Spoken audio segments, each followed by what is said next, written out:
Hey everyone, happy Motivational Monday. Today I want to talk to all of the out there who are looking for love.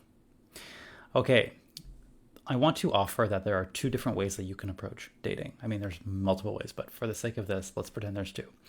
Those of you who are out there looking for Mr. Right.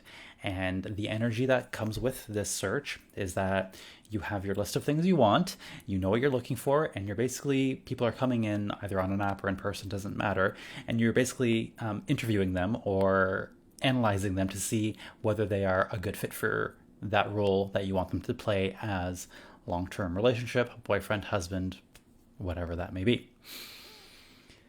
This leads to an energy of desperation because you are implying that because there is a Mr. Right, that there is a Mr. Wrong, or rather many Mr. Wrongs. And what happens when you do that is you fail to see that each person actually has some kind of benefit to you, not necessarily in a relationship, but to your personal development and personal growth and evolution.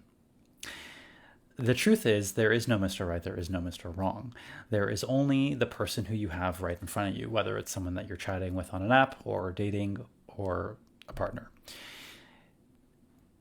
If you can just take away that wanting to judge them for being right or wrong for you, and take away all the things that you are analyzing, whether they're good qualities or bad qualities, take all that away for a moment and just witness the person you have in front of you and ask yourself, how is this person contributing to my overall personal growth and development? Oftentimes we fail to see that the relationships in our life are actually there to help us.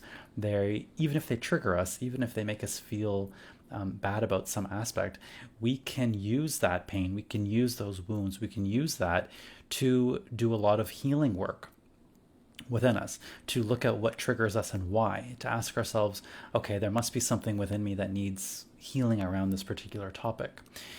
And so by throwing away people because they don't necessarily match that menu of what you want your partner to be like, we also throw away the opportunity for our own growth. And I see this happening a lot, and I did it myself.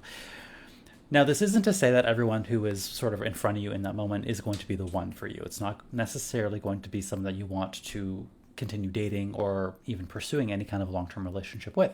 However, what it does do is it takes away that sense of desperation, and it makes dating a lot more fun. So when you approach dating with the mentality of, you know what, I'm going to just see whoever shows up on my Tinder, on my Grindr, even in a in-person situation, I'm going to be present with whoever it is that shows up on the other side of that screen or on the other side of that table if you're on a date, and get to know him and realize that it's not about whether he is the one or not the one, but rather look at it more so in that shades of gray.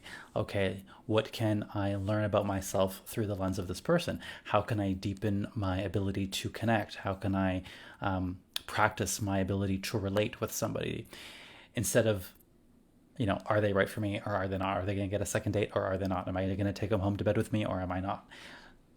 So it gets out of that dichotomy and more into an open conversation of, what can I learn? How can I grow? What is he teaching me?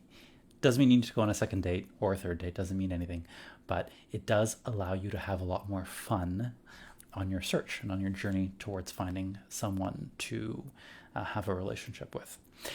The other thing it does is when you can approach dating from this space, from a space of, I'm going to be my best self with whoever shows up for me, the energy around you changes and you exude a different energy. You exude a certain confidence about yourself because you're not necessarily interviewing that person, and they feel that. They feel that they can just be themselves a little bit more and they can just relax. And this is all unspoken, right? Like, attraction is energetic. That a lot of people will say that they get a good vibe off of somebody, even if maybe they weren't attracted to them physically, they felt good around them. They felt good being in their presence.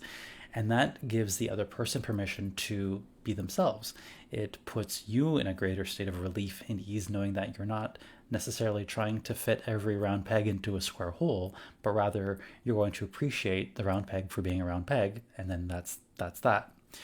So as you do that, you will find that you will become more attractive. People will be more attracted to you because they'll just want to spend time around you, because that energy of desperation, that energy of lack is not within you as much.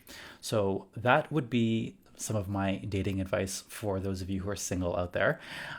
If you are interested in this topic, I will be hosting a very special Gay Men Going Deeper bonus episode that's being released on Thursday, this Thursday coming up. So stay tuned for that. I'm going to be talking to a very special guest star about love, intimacy, connection, and the modern gay relationship. So stay tuned for that on Thursday. Have a great rest of the week, everyone, and be well.